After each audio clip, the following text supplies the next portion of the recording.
Now to make our Chardonnay wine, we are going to be using the following. We need 1 quart, 32 fluid ounces of Chardonnay white grape concentrate.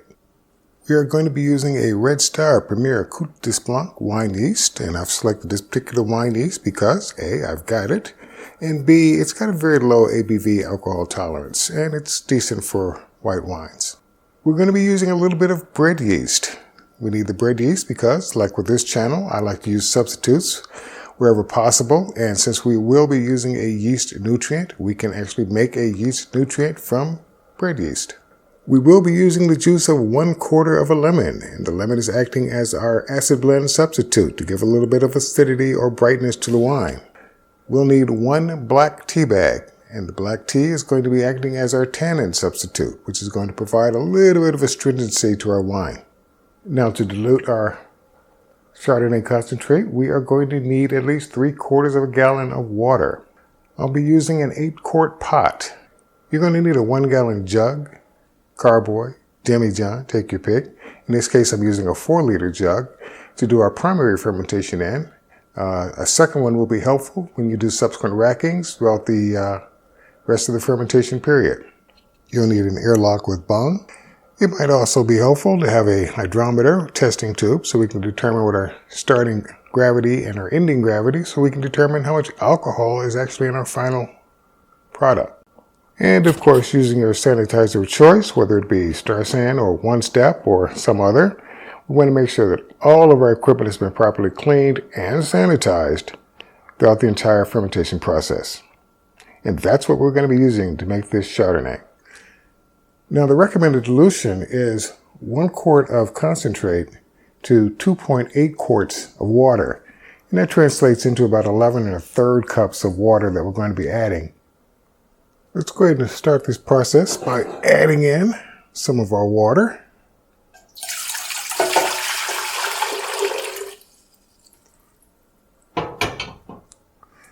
And we want to take a little bit of our water and put it in a small pot. Anywhere from 1/4 to 1/2 cup. We'll pour the remainder in our big pot.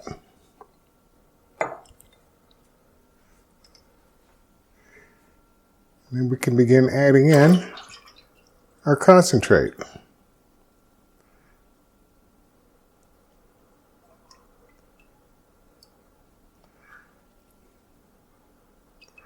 I will rinse this out to get every last little drop out of this container. But for the moment, I just want to mix that up.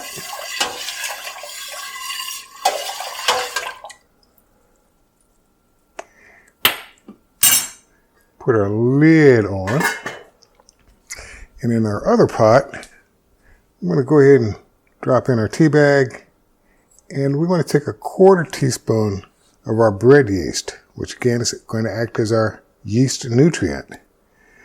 Yeast need more than sugar to survive, and the nutrient helps to provide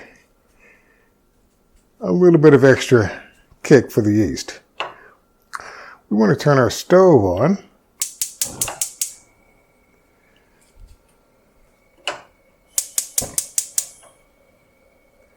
And we're going to bring our black tea / tannin substitute / yeast nutrient substitute to a simmer. And we're going to bring our Chardonnay juice up to about 165 degrees. A little bit more won't hurt, but the reason why we're doing that is that since we're not using Camden tablets to sterilize the juice, and we want to make sure that we pretty much kill off any wild yeast or some bacteria that might have survived the trip. Heating it up to 165 will take care of that. All right. I think this is warm enough. You can either take a temperature reading with a thermometer, or if you start seeing just slight mists of steam coming up, you don't need to see bubbles boiling or anything like that. You pretty much know it's warm enough. We want to turn off our heat. and both burners. We're going to take our tannin substitute / yeast nutrient substitute. We want to go ahead and add that to the mix.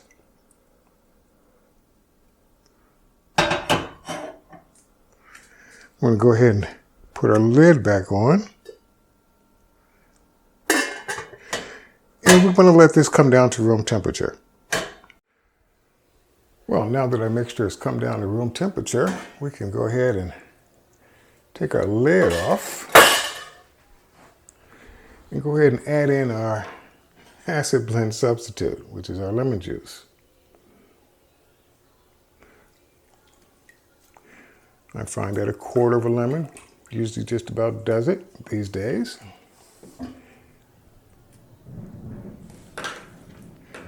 Let's go ahead and give that a little stir.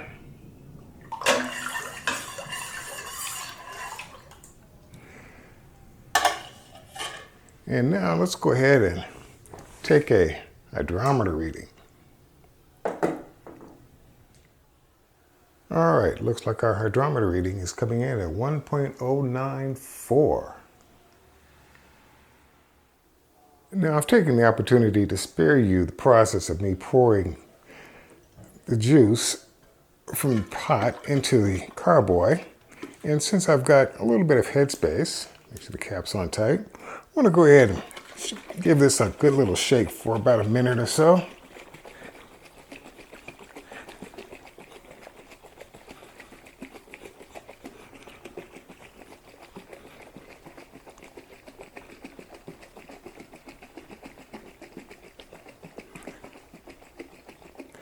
And the reason for that is that we want to try and incorporate a little bit more oxygen into the mix to help our yeast out a little bit. Now, at this point, you can either go through the process of blooming your yeast, or you can do the process that I'm going to do this time around, and I do in most of my videos, is that I'm just going to add the yeast in straight. And I'm going to get the cap back on just a little bit. Normally I would just leave it, but I'm going to give this a little swirl just to incorporate the yeast a bit. It don't take much. Take this cap off and now put in our airlock. Now again, the purpose of the airlock is to let the CO2 that's going to be produced by the yeast as it's eating the sugar, it allows that an opportunity to escape without creating undue pressures on the bottle. And furthermore, it stops little bugs and gnats from getting on down in there and into your potential wine to be. Now for this part of the process, we're going to go ahead and label our creation. We are making, hopefully, a Chardonnay.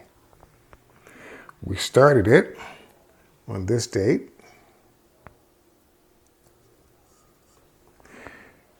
And our starting gravity, again, was 1.094.